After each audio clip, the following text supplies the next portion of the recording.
Hey everybody, welcome back to Clutch Situation. Now, as a teacher, summer is a time in which many of us start preparing for a new school year or new semester.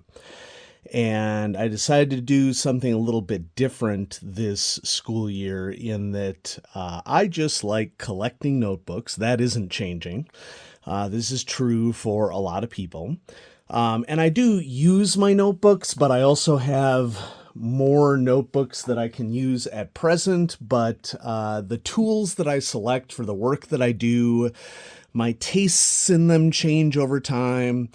And so this is an example of where when a new school year happens, I will tend to do very minor, inexpensive updates to whatever materials I plan on using in the near future, just so that I keep myself motivated with the sorts of tools that I use. And so this is a mechanical pencil channel. So I'm going to feature a mechanical pencil. My newest acquisition, a Kokuyo Enpitsu in 1.3 millimeter. This is the most bare bones product that Kokuyo makes, and this one happens to be in a really attractive striped green and white modality that I found attractive, so I purchased it. But this is also an opportunity for me to explain why I have decided to try out Kokuyo Campus notebooks for this school year. Now, apparently Kokuyo Campus notebooks are the most popular notebook in Japan. And they make something like millions of them every year or something. I think Kokuyo Campus notebooks are interesting because it shows a little bit of a difference in terms of consumer marketing and preferences for students, white collar workers, or desk workers, if you will, people who need to be sitting down and writing, or in any profession where you need to write things down and you want to keep a physical copy of it. Me personally, I tried to go all digital at the beginning of my career and it just didn't work for me. I was interested in writing implements too much for me to go digital. I do enjoy like a really good tablet that allows someone to write with a stylus very precisely. In my former job, I had a iPad that allowed me to get really precise note taking.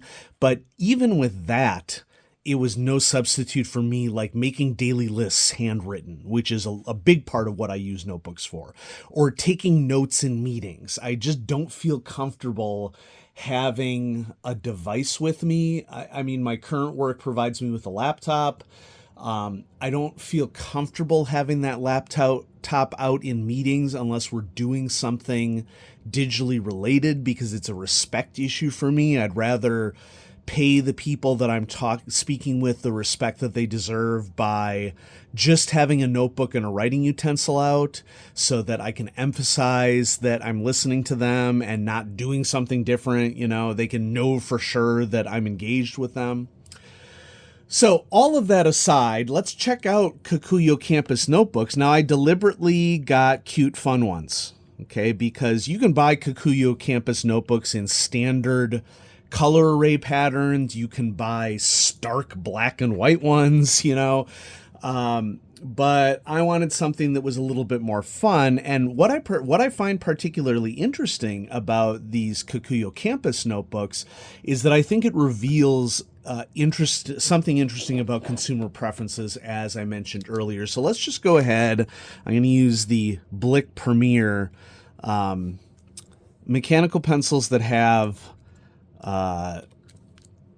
drafting lead sleeves, so long as you're careful with them and don't apply too much force, can be very useful tools for opening shrink wrap. And so I'm just getting this thing started. There is a risk if you have a really thin lead sleeve that you just bend the lead sleeve, so you do need to be careful about it. So let's bust open this set of Kokuyo Campus notebooks. Everything that I purchased here, I purchased on Amazon. because once again, this is an example of something where I wanted it quick to do a video. I'm just trying to get stuff taken care of. There's this little slip on it that sort of shows you what's in the package, because when you get the package, there's polar bears on one side and there's sloths on the other side, and you can't see what's in the middle. But this little thing shows you all the different aminals that are present, and so you also get panda bear and otter.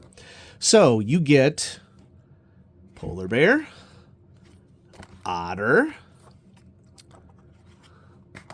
panda bear, and sloth. Okay. And this is arranged, notice, that you can write in the Japanese style with it going backwards, or you can write in a non-Japanese style with it going forwards, left to right. I shouldn't call it backwards and forwards, because backwards is the wrong implication that I'm going for. So we're going to say you can write Japanese writing style or Western writing style. Notice how the Western side has English, title, class, name. Same thing on the back, but there's more Japanese characters on the back side. I don't read Japanese, so if anybody wants to translate that, you can. But one thing that you may notice right out of the gate is that these are pretty thin notebooks. And if you're familiar with Japanese stationery or Japanese school or work culture and could comment in the description down below, I can see an argument for a thin notebook. From an efficiency standpoint, here in the United States, when we have school students taking notes, and I'm going to have a section here at the end of the video in which I talk about my takes on note-taking as an educator who teaches educators. Okay, I'm a teacher education professor in the Midwest. But I'll save that to the end of the video so that if there are those of you who aren't interested in it, you know, you could skip it. You may want to stick around for it because people have a lot of educational trauma surrounding note-taking, and, you know, it's up to you to decide what sort of experience you want, but it's possible that what I say might be validating and cathartic for you. Okay. But there's an argument for 30-page notebooks, skinny little notebooks. Ooh, and you get little stickers that come with it, and granted, many of these are kanji characters, and so this is clearly intended for a Japanese audience. But there's an argument for shorter notebooks in general. Notebooks are this size regardless of whether they're grid or not, okay? I would prefer, I think, for this to be just a 5mm grid all the way across without the emphasis lines every 10mm, as you see here. So that's something that would make me maybe question my decision of getting this particular variant, because I think that this is intended for a math class. I prefer more generic grid paper. But the argument for 30-page notebooks is that we often find that students rarely, if ever, use even a fraction of the 100 or 50 pages that come standard in a 8.5 by 11 notebook here in the United States. And what ends up happening is that people end up wasting a lot of paper.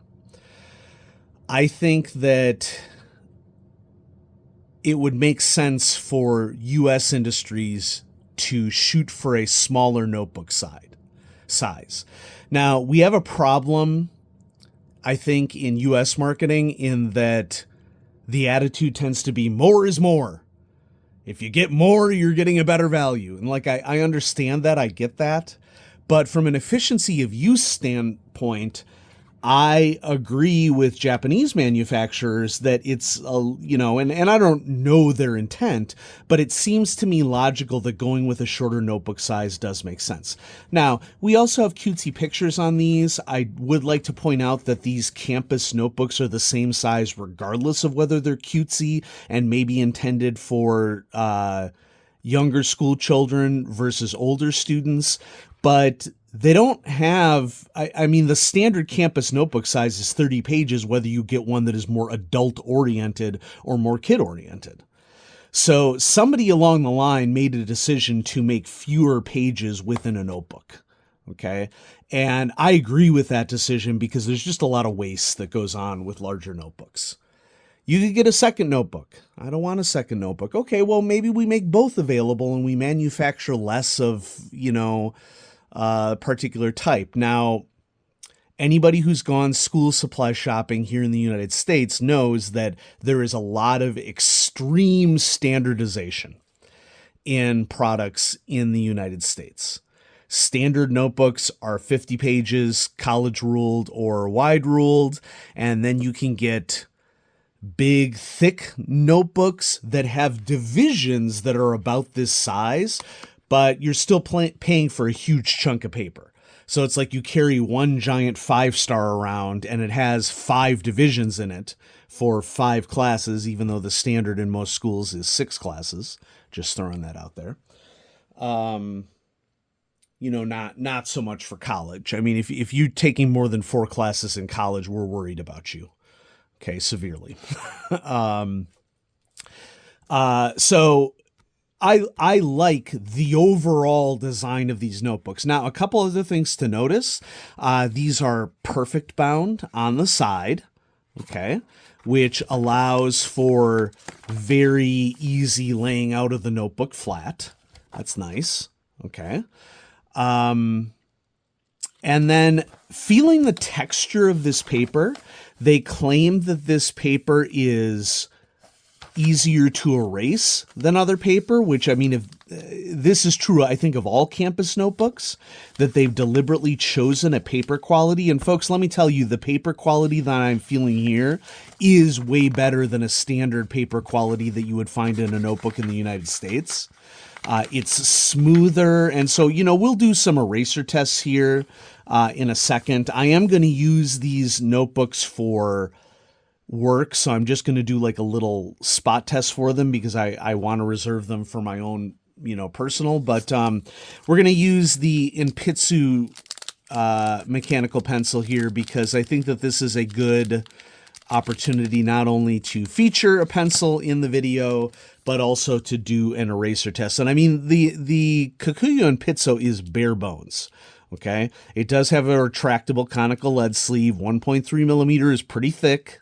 Okay, I may even carry a sharpener with me under these circumstances. I don't know, but there's no eraser because basically what you do is you just feed a 1.3 millimeter lead through the back, and that's what it is. I mean, this is a bare bones mechanical pencil. I'm not even gonna run through the rating scale on this because I'm using this pencil mostly just for the aesthetics. Okay, it has a triangular body shape, and so from a grip standpoint, that might be better for some people. Let's just go ahead and do some scribbling within this one. This is the Sloth notebook. Okay, so I'll do a little scribbling there. Writes really smooth on the paper, and then I just happen to have a Pentel Twist eraser on me. Let's do some erasing on here. Is it any better than any other paper? I don't know. You be the judge of it. I don't think so. It doesn't seem like it's any better than any other normal paper. Maybe if you were using proprietary Kokuyo erasers, it would be different. Who knows, Just looking around, let me see if I have an Enpitsu Sharp laying around here, because if that's the case, we could actually try a Kokuyo eraser, but it does. Oh, I do. Okay. So here we have a Kokuyo Enpitsu Sharp with the proprietary eraser that comes with a Kokuyo pencil. we try to erase more, and there's not really much of an effect. And I mean, that doesn't exactly surprise me because we have a standard white plastic compound eraser here. You know, I would be shocked if the quality standards are really any different between Kokuyo or Pentel or any other standard style of eraser. Correct me if you think I'm wrong in the comments. So, yeah, I'm going to enjoy using these. Not crazy about the patterning of the grid, but I definitely prefer grid to lined. And while we're here, why don't we just do a little bit of writing with the Enpitsu at 1.3 millimeters, so you can get an idea of, you know, a little more of an idea of how it writes and what it looks like. And so this is, look at that. Look at how dark that line is. The Kokuyo Enpitsu mechanical pencil. I do like Kokuyo leads. The Kokuyo leads are Kokuyo Campus branded leads. Kokuyo Campus notebooks have been around since, I want to say, 70s, maybe 60s. Okay, so it is kind of a legacy product for Kokuyo. You know, really dark line, which, you know, some people are really going to prefer if they really need to get a solid line on whatever it is that they're working on. Kokuyo Enpitsu comes in a variety of different lead sizes as well, so it's not like you're locked into 1.3 millimeter. There are people who definitely do not prefer Kokuyo Enpitsu, and so, you know, keep that in mind. So now we're going to transition to the part of the video in which I speak about note-taking. And if you don't care about listening to my thoughts on note-taking, you can go ahead and click away from the video.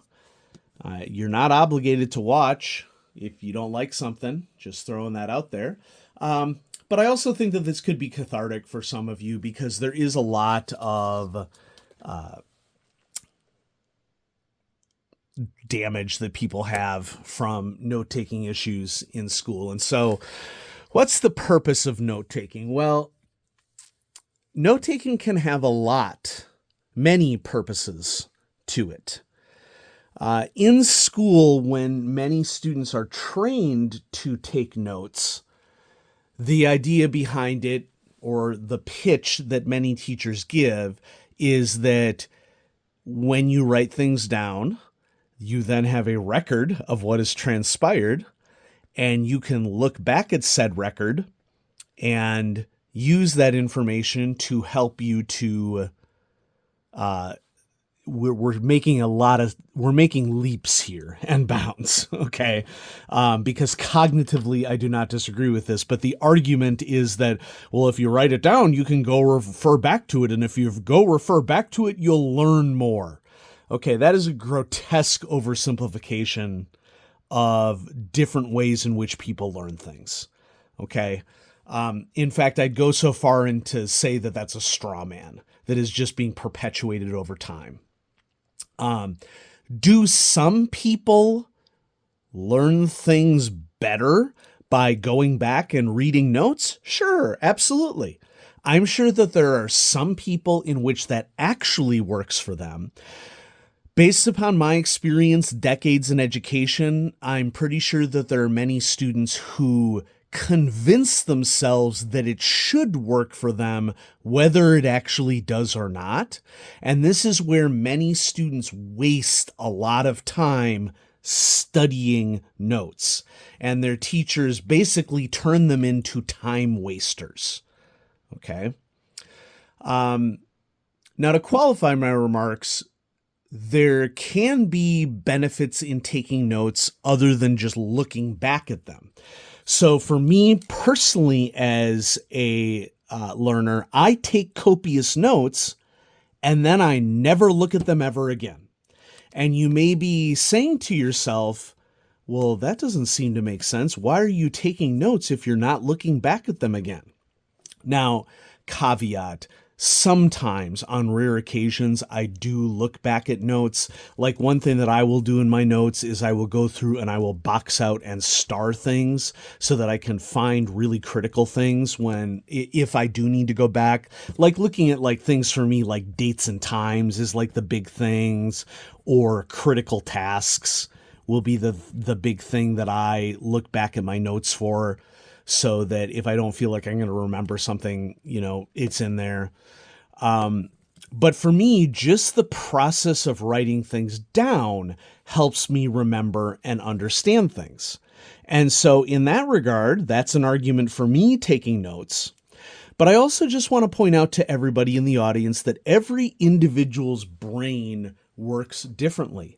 And since all of our brains work differently, having a standardized methodology for learning associated with note-taking has limited utility in a classroom environment. I'm not going to say no utility, because I've already given you examples of where note-taking could be beneficial. But when we're training students in a classroom to become better learners, there's a difference between training them to do tasks and training them to know thyself. This is far more beneficial than this. Because if we just train all of our students to take notes because reasons, there's some good reasons, there's some not so good reasons, okay? But if we just train students to take notes because I said so, that's not really giving them the tools that they need to maximize whatever technique we're training them on. What we should be doing, and what I encourage my students to do, is teach students to understand themselves, okay? What aspects, here's some good questions. What aspects of note-taking work for you?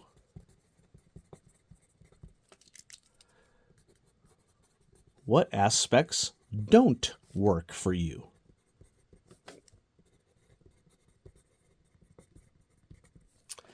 And then I think probably the most critical follow-up, if we're really going to dive deep on this, is what inefficient habits do you have as a learner? And let's just talk about the elephant in the room, which is studying. Okay? Studying is not staring at notes for hours. Studying should be an active process. Okay, this is why we, if studying was required for a particular course, because there happens to be a lot of content, or because you're working through a problem-solving process, or you're practicing language, or there could be, any myriad number of things, it should be an active process. Okay, so doing it in groups really helps, because you can quiz each other using flashcards, for example. You can do a lot of I think of it this way, because different analogies work better for different people. And my big concern with note-taking is that in most classroom environments, note-taking becomes a purposeless task in which students write down a bunch of notes and then waste hours of their off time in school staring at those notes. Okay. Now, there are specialized note-taking processes like Cornell notes or other forms of notes that are designed to help people engage more with notes. That's fine. But What is going to work for the individual is the real question. Okay. So if you're in the audience and note-taking was not helpful for you when you were a student, you're probably right. Okay? You need to hear that from somebody, because just because it is common in education for educators to encourage students to take notes, that doesn't mean that those educators are doing the work that is necessary in order for those notes to have meaning. If you're an educator in the audience, it is your job that if you think note-taking is a critical aspect of what's going on in your course, then it is your job to train students how to use their notes effectively. And if you're telling or demanding them to take notes and you don't coach them on how to use their notes, odds are you're just wasting a lot of people's time. Okay? So I can't tell you what's going to work for your particular content area or your particular class, but what I am asking you to do is to practice taking perspective on your methodologies and how it could help students or how it may not help students. So, just keep that in mind. So, if you stuck around, hopefully, this is validating for you that if note-taking did not help you when you were in school, that doesn't mean that you're broken. It doesn't mean that you're wrong. It could very well be that you were trained to do a task that ended up being less meaningful for you than it is for other people. Okay. If note-taking helped you, maybe pop down in the comments below what aspect of it helps you. And it is possible that someone could find a way that they hadn't thought of that notes could be beneficial for them. So we should be sharing those circumstances. So yeah, post that in the comments below. So thanks everybody for watching Clutch Situation. Hopefully you enjoyed this look at the Kokuyo Enpitsu, very bare bones Kokuyo mechanical pencil, but still a fine pencil. We took a look at campus notebooks, which I'm going to be using during this school year. And last but certainly not least, maybe you got something out of the note-taking discussion. Maybe you didn't, but I just want to leave you with the fact that, folks, it's okay to question. And just because somebody tells you to do something, someone who is in a position of authority, doesn't mean that they've thought through the hows and the whys of what they're suggesting. And I would encourage you to take your learning into your own hands. All right. Have a great day, everybody. Bye-bye.